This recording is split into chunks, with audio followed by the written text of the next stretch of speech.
Hello, everyone. My name is Paige Murata, and on behalf of US Law Network, we welcome you to this US Law Remote Learn webinar.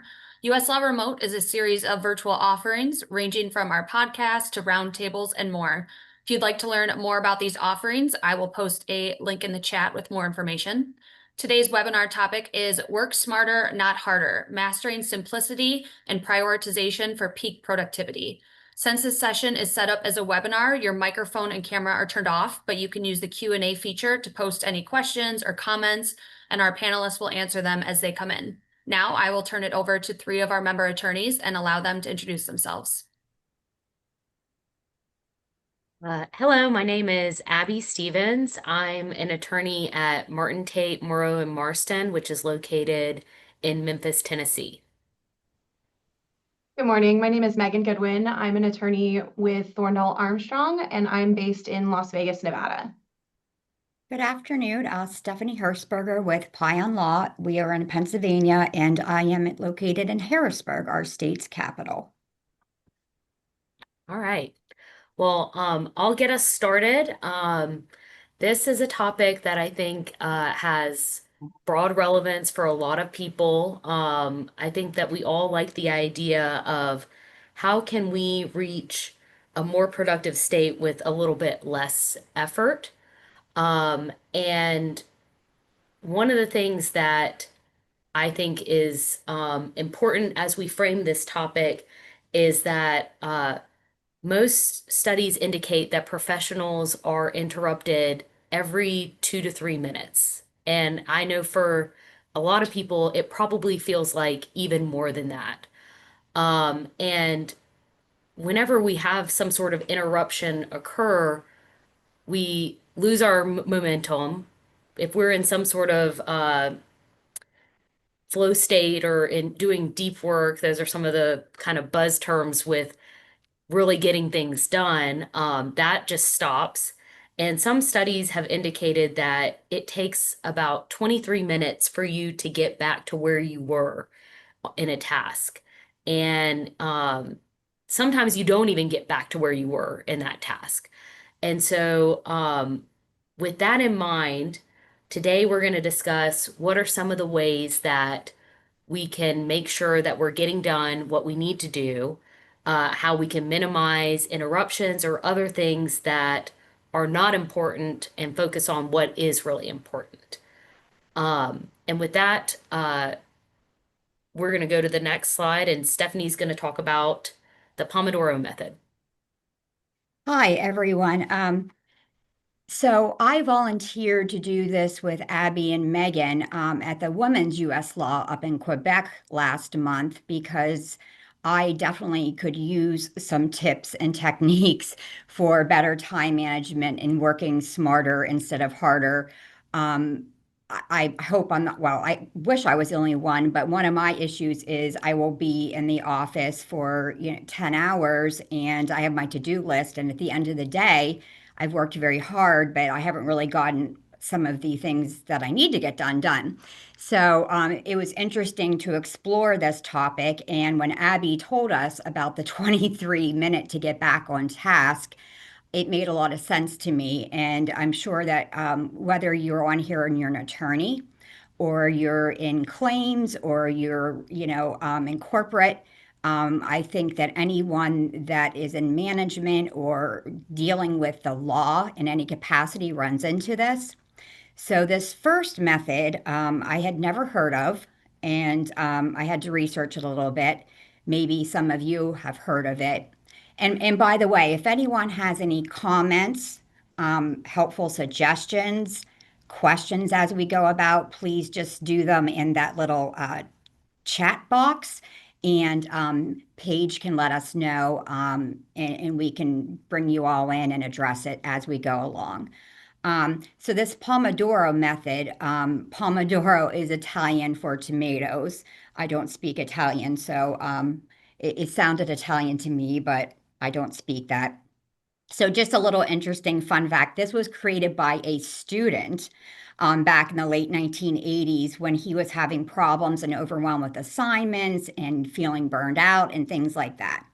This method is supposed to be good for people that get easily distracted, procrastinate and have like a big, for some people that have big tasks and they feel very overwhelmed by it. And so you sort of procrastinate instead of starting because you have so much anxiety about it. And what this young man did was he decided to focus on, he did for 10-minute increments. And he would set this tomato-shaped kitchen timer. And for that 10 minutes, he would focus on one particular thing. And apparently this worked for him, and he probably got very rich because he wrote a 160-page book on it. But we are not going to go through it in detail. I'm going to give you the highlights of it and to see if maybe it's something that might work for you. And then I can tell you my personal, brief experience with it. So the way it works is you pick a task and you set a 25-minute timer. It doesn't have to be a tomato timer. You can do it on your phone or anywhere else. And you work on that task for 25 minutes, and you're not supposed to be able to do anything else. So no interruptions. If you think about some other task, you're not supposed to do it, just that one task. And then you get a 5-minute break that's supposed to refresh you. And for every 4 Pomodoros, which are 25 minutes, you take a longer 15 or 30-minute break. Several of the rules to follow in doing this is, so if you have a complex project that requires a lot, you sort of divide it into 4 smaller actionable steps. So for instance, if you're in corporate and you have a project that's going on and it's going to be a 6-hour project, you try to break it down into the smaller sections. So it takes a little bit of planning in that aspect. If you have a bunch of smaller tasks, that would be less, you're supposed to group them together. So for instance, one of the suggestions is you could even do this in your personal life. So you could have a 25-minute increment where you are doing, appointments in your personal life. You're, doing a vet appointment or, making sure your bills are paid, things like that. And again, you're not supposed to deviate from it. If you get distracted, it says you just get back on task. So with that, I don't know if anyone here has tried it. I thought it was really, really interesting. And but for me, the tomatoes made it confusing. I think for some people it's fun, but for me, I just can't think in these tomato things. So it didn't work that well for me in that. And it was just the increments were a little too small for me in what I do. I litigate, but I do a lot of brief writing. And for me, it just wasn't that productive in helping me with time management. But a lot of people have sworn by it and tried it. And one of the things they do suggest too is that you don't have to, it doesn't have to be in 25 increments. So if a different set works better for you, you could do it that way. So that is the first method that we are talking about today. So Stephanie, did you try longer increments? Because I get it with brief writing, 25 minutes is a paragraph. Right. So did right. you try it with a longer bit of time? Yeah, you know what I did with that was, and this is more in our other topic of time blocking, where you have bigger increments. It's a little bit more laid back than this. So yes, I did. And the time blocking that we can talk about more worked for me better because I could do big chunks of time. I think that maybe the 25-minute or maybe hour increments might work well for people that are doing a lot of management of people during the day. So for instance, maybe, you try to block an hour where you're answering questions from, people that are in your team or whatever. Maybe you have an hour where you're making phone calls. If you're in claims, for instance, maybe you can break it down that way. I think the way that this would work is everyone would have to make it work for you. I don't think there's a one size that fits all, Abby. Mm. in that. But that leads to the next method, which I was already sort of trying to do without realizing it. I just didn't know it was called anything special, and I wasn't doing it well. And I've gotten better with it. In looking at this time blocking, it's another time management method. And this one commentator had basically said a 40-hour time blocked work week, he estimated, produces the same amount of output as a 60+ hour work week pursued without structure. So it sounds like too good to be true, but I do notice on days when I can do this, and I'm not always good at it. For me, it takes a little bit of practice. And then there are some days that I'm sure for everyone here just wreak havoc and you just can't think straight all day. But so this is another method, and it basically has the same goals as the Pomodoro method. It's supposed to be good if you are spending too much time, for instance, in reactive mode, which is one of the problems I have checking and responding to emails as they land in your inbox. And we're going to talk about that in a little bit. But so if you're just constantly reacting to phone calls, emails, all that kind of stuff, supposedly this helps you some. And I think it's true. For you out there who have a lot of meetings, I understand in the corporate world nowadays, especially since COVID, with Zoom and there's a lot of other meeting apps out there that people feel like they're just in back-to-back meetings all day. It's supposed to be good to help with that. And again, anyone who battles with the interruptions, the constant interruptions throughout the day with unexpected requests that disrupt your focus in your work. This is supposed to help with that.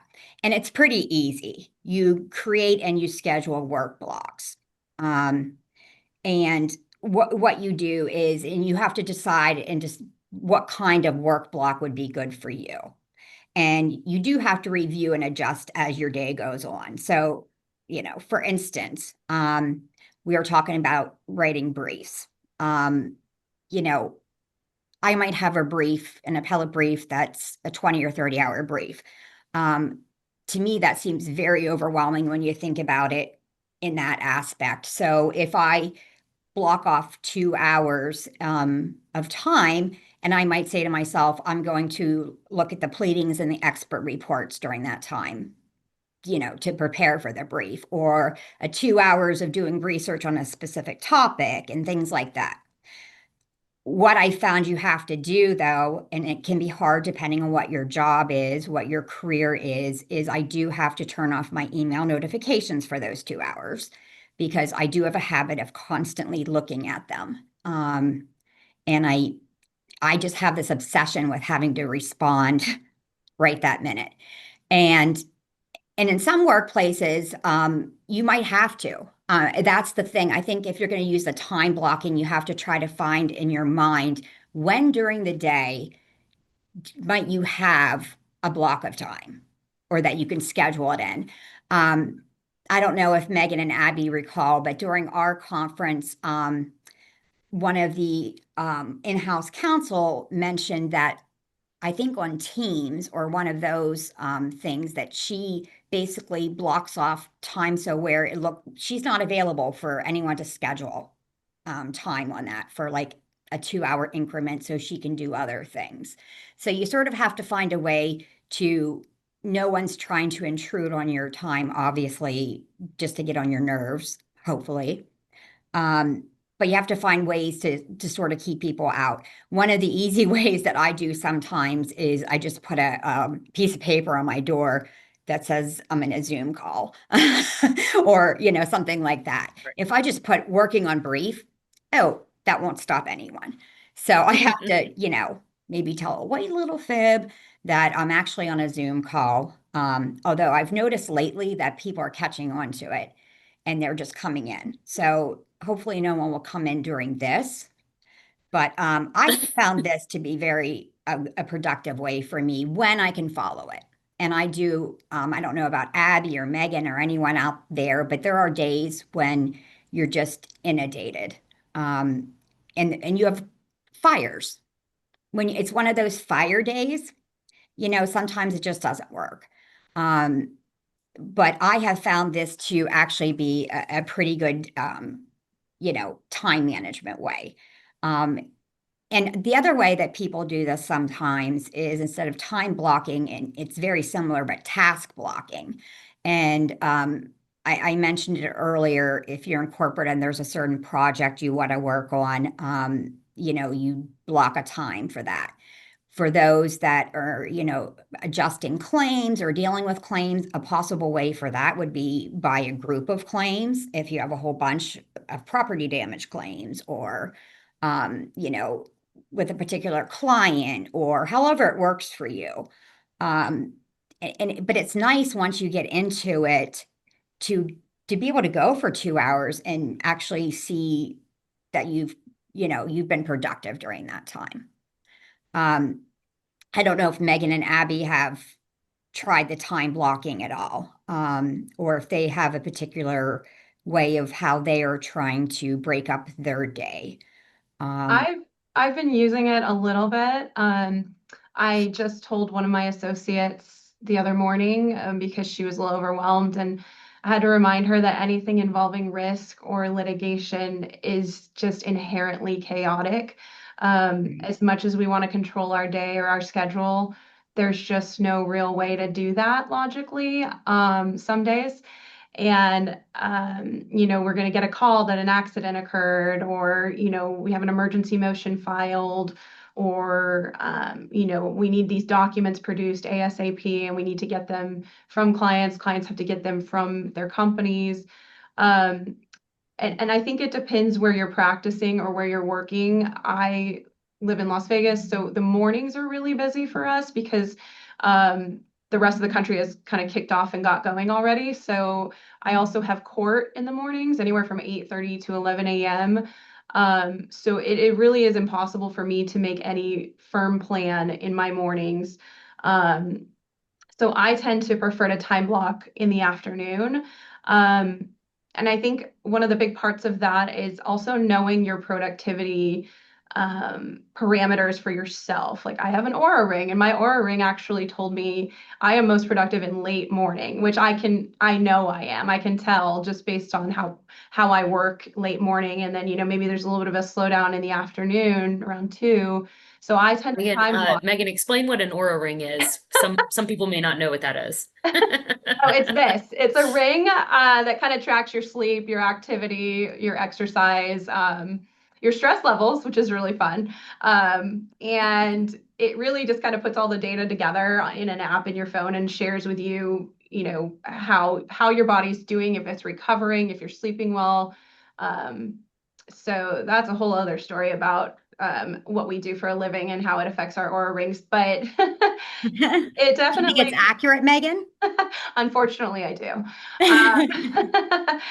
But so as a result of that, I know that I have to time block in the afternoon because I am less focused in the afternoon. So time blocking actually forces me into doing maybe something I don't really want to do, or having, certain phone calls I don't want to take. I can handle them then. And so I use a little bit of a looser method. But one of the things I also really subscribe to more recently is I time block some of my personal things that I need to get done. And I couch that in a way, we are professionals and we have earned the right to manage our own schedules as much as we can. Obviously, I can't avoid certain things, but I am able to, if I need to get an important errand done, I will put it on my calendar that I'm out from like 2 to 3 in the afternoon. And that will alert my assistant or anybody in my office that I'm not available. And I don't have to tell them why. I don't owe them any explanation. I usually don't mind even telling them because I want to foster a culture where you are able to take care of what you need to as long as you're getting your work done. I mean, I generally make it up in the evenings or in the mornings if I do that. So I think, even the smallest things that you think are silly, like I literally put my hair appointment on there sometimes if I need to get it done midweek. And then like I said, I make the time up. So I think, in terms of time blocking, using it as a method of working, but also time blocking on your calendar that everybody else can see, hey, I'm not available and please respect my time. Right. Right. And it's what you said, Megan, about putting your blocks in during the time of day that works for you. I have found over the years, I'm not a spring chicken, but I've found over the years that I'm not a morning person and I'm not a Monday morning gal. And I just don't have a great attitude on Mondays. And it's not because I don't, like my job or the people I work with. I don't know why. So, for instance, my secretary knows not to schedule important things on Monday. So I don't want to, have an important client meeting if possible. Obviously, if a client that's the only time they can meet or what have you, I don't want to have that Monday morning. I don't want to have, depositions or things like that. You can't always control it. The other thing is I'm sort of opposite of you, Megan, and my brain starts functioning really well at around 1. So from 1 to maybe like 7 or 8. And I know it's the opposite of some of the people I work with, and that's okay. Everyone, is very respectful of each other. But so like in the mornings, we all have work that has to be done, but doesn't always take as many brain cells. So I try to do that more in the morning. And then for those more difficult things that are going to really challenge me and I need my brain to be at like 110%, I do those in the afternoon. And that's sort of trying to find what works for you. Abby, do you have any particular time of day I'm or? like you. I'm slow to get the mind going in the morning, and at about 1 or 2, it's like my brain switches on. Yeah, So I'm okay in the morning, but I definitely do most of my more intense work in the afternoon. One of the right. things that I was wondering, with the time blocking, how far in advance are y'all blocking out? So are you doing, I'm just going to time block for tomorrow? Are you going for, a couple of days, the whole week? What do y'all find works I for you? I have to look at my calendar daily because it does change so often. Yeah. So what I try to do is I sort my schedule at least 2 weeks out. And I can usually somewhat estimate if something's going to get put on there. Because my court hearings are usually set within those 2 weeks. So I'll know if my mornings are very busy. Or, if my days are very busy. Today is a really busy day for me. I had court in the morning. I'm right here right now. I have a deposition in the afternoon. So I'll look at Tuesday and be like, well, there won't be any substantive work getting done there. And but then tomorrow I have absolutely nothing on my calendar. So I'll start time blocking into there. And I saw Friday, I don't have anything on Friday. So I started time blocking a little bit over there, but then my assistant will let me know. She's like, you have a time block. Is that for real? Or are we, can I put a depot there? Can I put a conference call? And she's really great about that. So I do look about 2 weeks out and try to schedule time for when motions are going to be due or big reports are due and time block those for the 2 weeks. And again, it's not always controllable, but I try. Yeah. I tend to, like you, Megan, most of mine, I'm looking maybe a day or two ahead and they do get moved a lot and changed. So I might, think I do a lot of motions and briefs and I might think I'm going to work on this motion, and I have in my mind and on my calendar when it's actually due, with the court. If I have a partner that I work with that needs to look at it or wants to look at, I have it diaried for them when I need to get it to them. So I know when I can move things around and how when it becomes like sort of I have to do it now. But I might have that on my calendar for tomorrow morning or tomorrow afternoon, and then I get a call or something urgent that I have to look into, so I move it. Abby, do you I feel like Abby, you might plan, a good planner, in my opinion, from talking to you and that, or seems you've become very, very good at it maybe recently. What do you do? So I used to be more intentional with the time blocking. I started to feel like I was spending more time scheduling myself and rescheduling myself, that I did kind of let it go a little bit. I had a little bit of fatigue on trying too many uh, productivity hacks at once. And I think it's kind of like a workout program where something is better than nothing, for sure. And it's all going to depend on what works for you. And the best productivity hack is one that you can stick with. Right. So I don't do it as much anymore. I do um, I do a daily to-do list, and I do it at the end of the day for the next day. That way, like I said, I come in, the morning is not my deep focus time. So I already have the list in front of me of like what I need to do. That kind of helps get the ball rolling for me. But I um I did stop doing the time blocking. I do try to single task though. I think that's kind of one of the things we're talking about a lot with both the Pomodoro method, time blocking is working on one thing at a time, because I do think there are studies that say that the human mind is not meant to multitask. We love to think that we can multitask, but it's a little bit of a myth to some extent. And so I definitely do practice single tasking. So like my Outlook notifications are always turned off. I do not want, we can go to the next slide, but before we do, which is about emails, does anybody have any questions about time blocking or the Pomodoro method, or if you've tried it, is there some twist on it that you think could be helpful for others? If you have any of that, we do want to hear from y'all. We don't mind talking, but we want to make sure we're talking about what y'all want to hear about. Um, Right. but um, yeah, so I do think that, like I was saying, it's uh, the best productivity management tool is one that you're actually going to stick with. And for me, email is the I don't want to say the antithesis of productivity, but it is. I mean, when I was a young associate, I would spend so many days.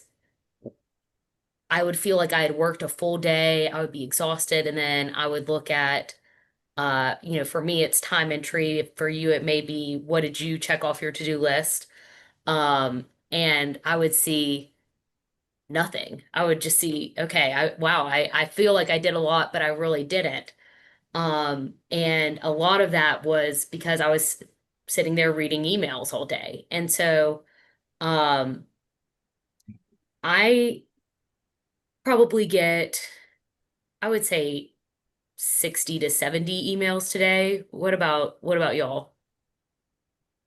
I would say that's about the same for me, anywhere from 60 to 100, Yeah. depending on the day. Is that the same for you, Stephanie? Yeah, it is. And although it's from talking to, you know, other people, I'm in Quebec, in corporate. And for instance, I know the head of our firm gets like 500 a day. That's Yeah. Um, and I know, and a lot of people in corporate, I know in-house counsel, and we're talking about all the emails they get from the attorneys, the claims people, all the emails they get from us, and things like that. So I have a feeling that, like, I feel like the amount that I get is a lot, but I feel there's a lot of people that get a lot more. Um, and so I think managing the email is really important.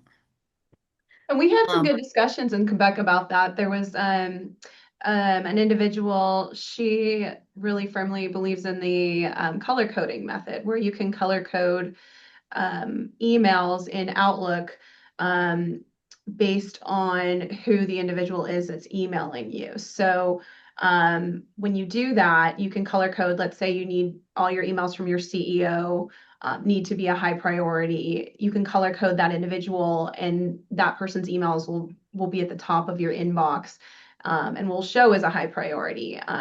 And you can color code other ones that are low priority, so you can kind of get to those at the end of the day, or things you maybe want to look at but aren't really important. So there's a lot of methods to utilize Outlook, Gmail, any of the other systems that you're using to start prioritizing your emails. Some people love to use the folders. So I know people in my office have one folder for each case, for example, or each client. I used to do that in my former career. I worked at a hotel, but now if I put something in a folder, it might be gone for days. So I have to keep everything in the forefront in my inbox. So I'm still taking recommendations on how to manage your inbox, because that seems to be a constant battle. Okay. So on the topic, we're going to pause real quick. On the topic of color coding, we did get a comment, and somebody said, I color code my time block on my Outlook calendar to show importance of what can be moved or not. And I think that's a really good point. I like to color code my calendar as well. I don't color code my emails. I have too many new people emailing me all the time that if I was going to go set up some rule for each person, I would be spending a lot of time doing that. But I think if you're somebody who you're more in a closed universe of kind of who you're going to be, that the people within your company or within your firm are going to be your primary contacts, you could do that. But I do think on the calendar, I color code what's court, I color code versus internal versus external deadlines. My personal stuff has a different color because I need to be able to see that. And if I see the yellow, that means court. So I know like, oh, okay, I need to pay attention to that. You think in colors. Yeah, I think it's helpful. Well, we're inundated by information all the time, and email is one of the platforms that does that. But we're also receiving texts. You get your Apple Watch notifications going off. I have the Aura Ring too because I don't want an Apple Watch. That was an intentional move on my part. I was like, I get interrupted enough. I don't need more screens around me. Not to knock on the Apple Watch, but that was just a decision for me. But it's kind of interesting. I have a lot of older partners at my firm, and they talk about how whenever they were first practicing law, or when they first entered the workforce, that email obviously didn't exist, and you would write a letter, and the letter would be sent, and then you would have some time, they would respond.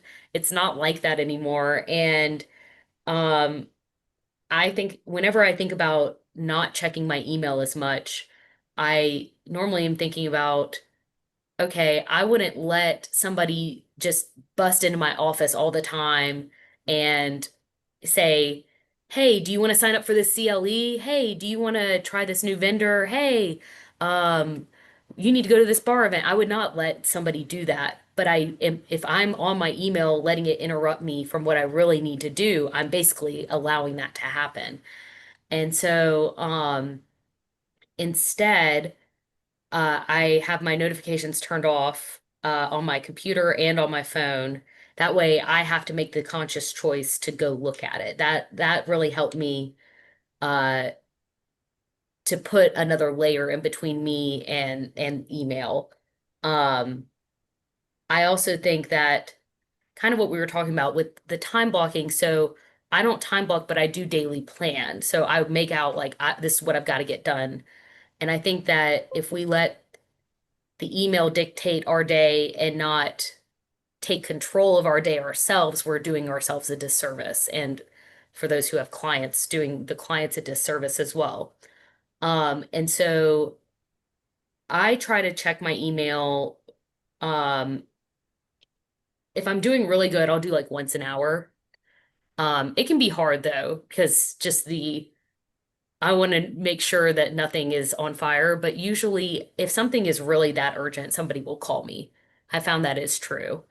So that works for me. And I do the subfolders. And I try to get my inbox to zero. I don't like using my email as a to-do list. I know a lot of people do that. They don't move it over until the task is done. Um, to me, like I said, I feel like we're so inundated with information. If I see a bunch of emails, that becomes overwhelming to me. Instead, I focus on my to-do list is what's written in I do use a paper planner still. I write that down daily. And that kind of helps me focus in a little bit more versus if I kept every open action item email in my inbox, that to me is going to lead to a spiral of overwhelm and anxiety. Like, so it's You a don't like part. having 700 unread emails, No, Abby? oh my God. Oh my God, Megan. Like, that just made me start sweating. But some people have told me about they called it email bankruptcy. It's like if you go on leave for a while and there's so much uh you're never going to be able to get caught up. You just delete it all and whatever is really important, somebody will follow up with you at some point. I've never done that, but I do think it's at some point, especially if you're on leave for, you're on maternity leave, something long for a while, something you might consider, or having somebody else review your email is obviously an option. But um, I do that, Abby. I actually, I know it sounds a little weird to some people, and there is a privilege or privacy issue sometimes, but um, I try to take a trip every other year where I do something where I might be off the grid for a little while. So one of my partners who I work closely with, and we share cases or clients and all of that, he will have access to my email, and everyone's like, "Oh, that's so personal," but I was raised in the generation where I know we don't send anything personal on our work emails. I know all about that. And so I don't have anything substantive in my email that would be, something that would offend him or would, someone's talking trash about him or anything. I don't do any of that. So he will go in and he will delete like my uh my bar association emails, my from memberships and stuff, just like junk stuff. Or if the firm is everyone's joking on the email string, he'll delete the jokes for me. He's like, I minimize it as much as I can for you. I left obviously the things that are important that you need to deal with, but I cleared out the crap that you don't really care to read. It is really helpful when I am gone for 2 weeks. That's a nice friend for you. Yeah. Yeah. Yeah. Okay, we do have another comment. Someone said, if your employer provides the option, have two separate phones, one work, one personal. My work phone is never allowed in my bedroom. The bedroom needs to be a place of rest, not work emails. I think that's a really great point. Um, I have all of mine on one phone. Um, but I do get a technology reimbursement, so I could technically use it to have a different phone. But I don't check email after 7 p.m. I just don't because I know I'm not going to go get my laptop open and start working on something. So it's important, I think, to recognize when to stop. Um, and that sometimes we're thinking, oh, I'm being productive. Let me just look. Maybe I'll feel better after I look at it. But in reality, we're not giving ourselves the opportunity to rest, which is one of the other topics we're going to talk about a little bit later. Abby, But I'm sorry. That's a really good point. It can be difficult depending on what your business and practice is, to do that. Just for instance, we represent a lot of trucking companies, and we have a emergency dial-in where accidents, of course, always happen when you don't want, no one wants an accident ever, but they're always after hours in the middle of the night, on the weekend and the holidays. So it can be difficult in our practice. If we get a call in, we're sort of like on call. And I would imagine there are people in their profession also that's difficult for them to do too. One way that I've sort of tried to do that a little bit is, well, one way we've done here is our emergency number is people take turns um, handling if it's called in. So we try to do that, but I agree. I wish we could just all turn it off. But depending on like what type of practice or what your business, it's really difficult. And I just wonder if there's certain businesses out there that they feel like they can never go off. But I think that for those who can or trying to set some type of boundaries, maybe you have it where someone else can take those calls or you take turns or something. I'm not sure if there is anything, but because I agree, there has to be times when your brain has a rest.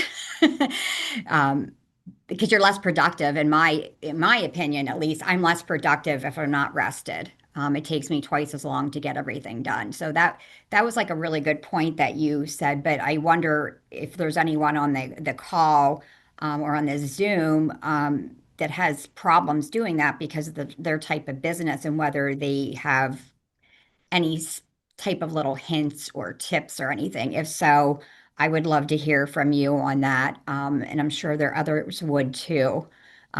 Just throwing that out there if anyone can give any. Yeah, I think that one of the things that is kind of a recurring theme in this is setting boundaries.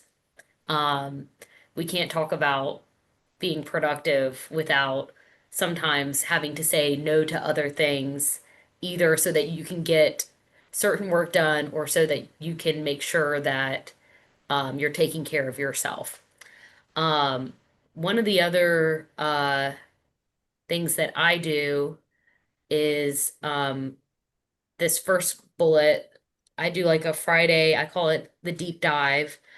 And this helps me to make sure that I'm not missing tasks. So part of what we've already talked about is getting things done, but also uh, I think for managing your workflow, it's important that you check in with whatever it is that you've got, get a lay of the land, and make sure that you're thinking ahead. And so I look through, I have a paper. Like I've said, I'm not necessarily high tech, but I try to just do stuff that I can stay with. So I've got, this is all my matters right here. And I do paper because I can jot something down. Just, it's a little bit easier than navigating to another screen and typing. I can type faster than I can write, but I can grab a piece of paper faster than I can get a Word document open. And so I go through that, I look at it, I update it, and then uh, one of the things that I need to get back into, I haven't done it as much, but I think a lot of people are very used to looking 2 weeks ahead on their calendar. What do I have? What do I need to do? I do that. And then I also go 2 weeks back, which that helps me catch what did I promise that maybe didn't make it onto this list?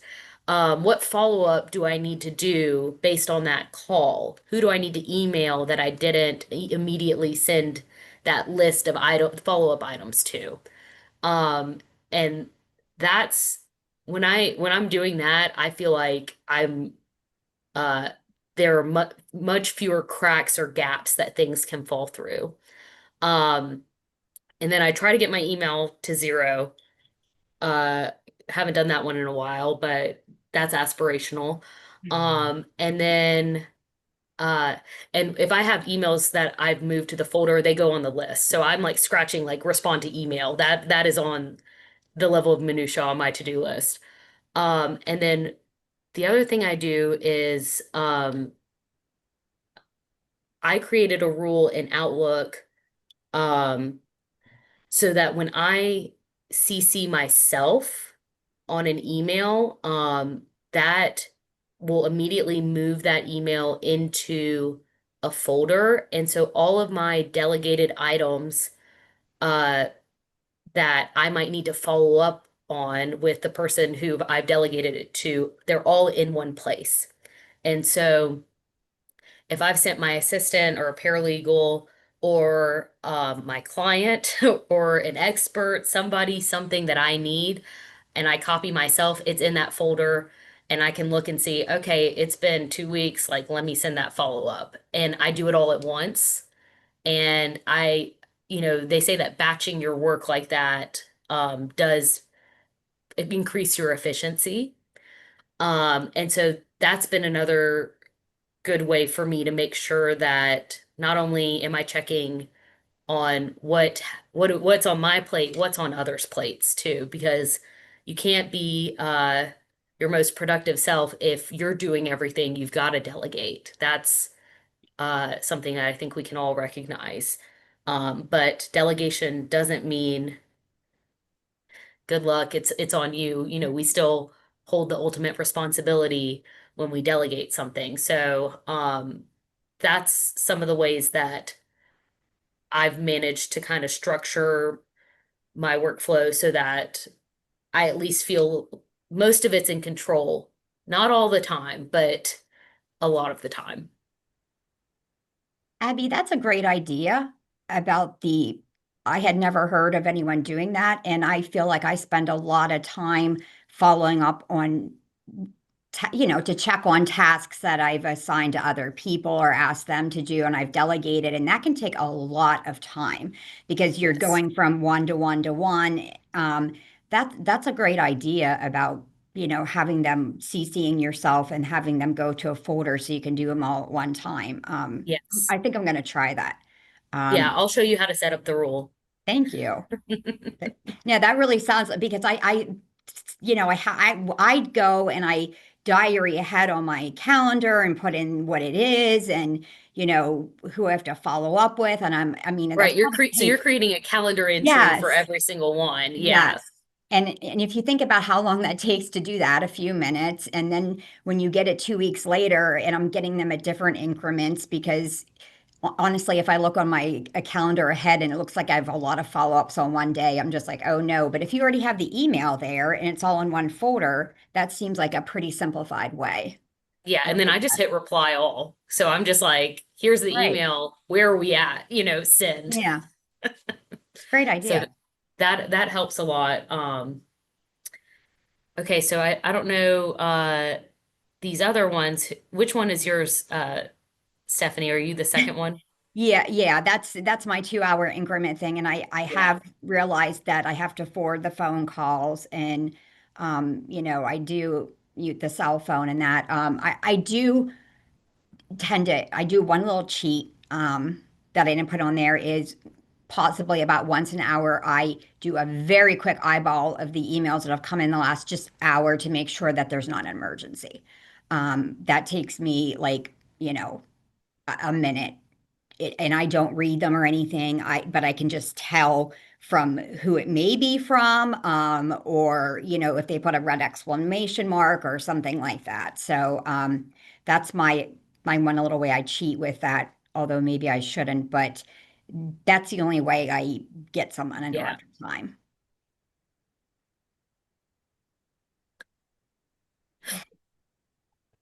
We kind of talked already about methods that didn't work for us, such as the Yeah. short increments of time, um, or overly detailed to-do lists. I mean, that can be a little problematic too, because you can still get yourself overwhelmed.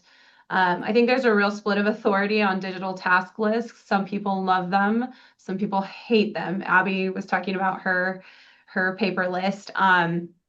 I don't know enough about it, but someone recently told me about how they use AI to create their task lists for them and keep it running.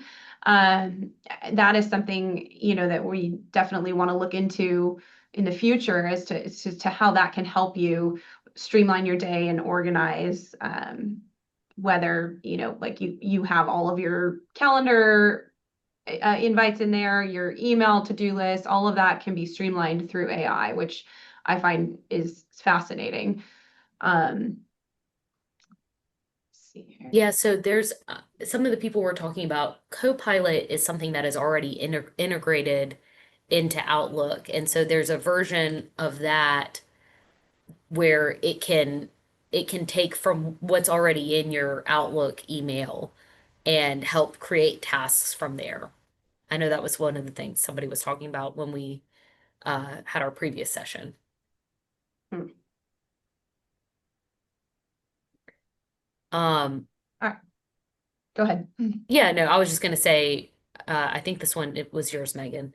Oh, the prioritizing tasks and Yes. competing demands. And we're getting close to running out of time, so I'll run through this one quickly. I think we all have been there, where you have very competing demands, where you need something done for 4 different people at the same time.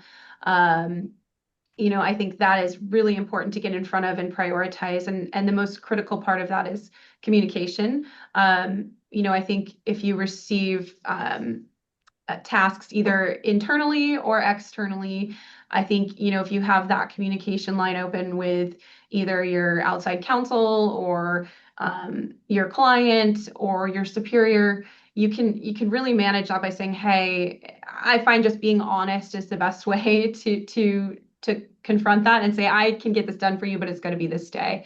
And if they're not okay with it, then I will rearrange my schedule. If it's really urgent, I can drop everything and move things around. It's the prioritizing, and the communication is really critical. I think you have to make them aware that you're either going to have trouble with a deadline or that it's not on the front burner. And there's a concept called brain dump if you're feeling overwhelmed. That's where you basically get down to pen and paper or type it all out as to what is on your mind right now of things you need to get done, and it puts it pen to paper. It's like a to-do list, but it's more stream of consciousness. And then the Eisenhower matrix is organizing task lists by urgency. And this is something I didn't really know about before this webinar, but basically what it urges you to do, you can see the little graphic there, is that you got to figure out what is the most urgent and important, and that's the top left quadrant. You make a to-do list. If it's not urgent, but it is important, that's something that you put on in the top right quadrant, where it says you're going to schedule time to do that, or you're going to carve out in the future time blocking or something to ensure that that occurs. Then, if it's not that important, can you delegate it? Can you put it in the pile that can be delegated? Or on a really good day, you can delete it. So those are the 4 quadrants that you're kind of wanting to kind of look at if you need to have some sort of organizational structure of the overwhelm of the scope of work that you have in a day. Mhm. Okay, and we've hit on this already, I think a little bit. I previously said that boundary setting is been kind of a theme here. But it's also, I think, important to recognize that we can't be our most productive we're not at our if we're not at our best self, basically. So uh, it's important to recognize that scheduling time to take care of yourself, rest, exercise, eating well, all of those things are going to affect how productive you are. And hopefully you're doing them for reasons more than just productivity. It's also just good to take care of yourself. But and your mental health as well. So I think that's kind of its own little seminar right there, but I think it's important to recognize that that definitely plays into what are you able to get done. And that jumps into taking advantage of your personality. Oh, sorry, go ahead. Oh, no, I was just going to briefly say, I've noticed since I've got in my early 50s, that's become important to me, for just my mental health. Is I actually do put on my calendar, for times when walking just clears my head. And I've noticed when I actually put it on my calendar, and it's a commitment like anything else. Obviously, if there's an emergency, that's fine, but there's not that many emergencies. So once I have it on my calendar, I'm more likely to do it. And when I treat it like an appointment, you get used to it. It's on my calendar. I do that for anything personal. I think, Megan, we were talking before this about hair appointments. I put those on my calendar. Once in a while, I'll sneak in a massage, but I put those on my calendar. And if you don't want people to see what you're doing, just put it under private. But doing those self-care things and putting them on your calendar can help keep up with it and make it sort of a routine. That's just my 2 cents. Oh, we have another comment. Okay, so someone said, sometimes I clean out the easier non-priority emails and tasks, and I save the major ones so I can focus on them. Smiley face. That's a great And idea. I think that's a good point. It's kind of like I don't know if any of y'all have read about like how to pay off debt. They call it like the snowball method. Do the easiest, the smallest first. So it kind of reminds me of that get a little momentum going, do the easy things, and then work your way up to the harder things. Yeah, it makes you feel good because you can check things off on your Yes. list and it makes you feel like you're getting something done. And then the better you feel, the more you do. I have those days. Yes. Yesterday was a Monday, I think. Yeah. And that's sort of what I did yesterday, Monday. I started with what that person just wrote and started with really easy stuff. But as I was getting that stuff done, it made me feel more productive. And by the afternoon, I actually did some substantive stuff. There's something about the hit of dopamine you get when you Yeah. make that little check mark. Yeah, that's true. That's true. Well, I think we've actually already covered this last slide. So, does anybody have any questions? We're at the last minute. So, we covered a good bit. The comments have been very helpful. I mean, Yes, we appreciate everybody who commented. If anyone for wants sure. to email us, feel free to. If not that we don't have the answers, obviously. I think everyone has to find their own answers in that. But if you have any comments or questions or suggestions, we're happy to hear from you too. All right. And we have Oh, that was just me the posting the chat. calendar. I see that. Okay. Yes. Well, thank you to our member attorneys and thank you to everyone for participating in today's webinar. If you wish to participate in any future roundtables or webinars, please take a look at the link that I've just posted in the chat. Thank you. All right. Thanks, Thank you. everyone. Bye.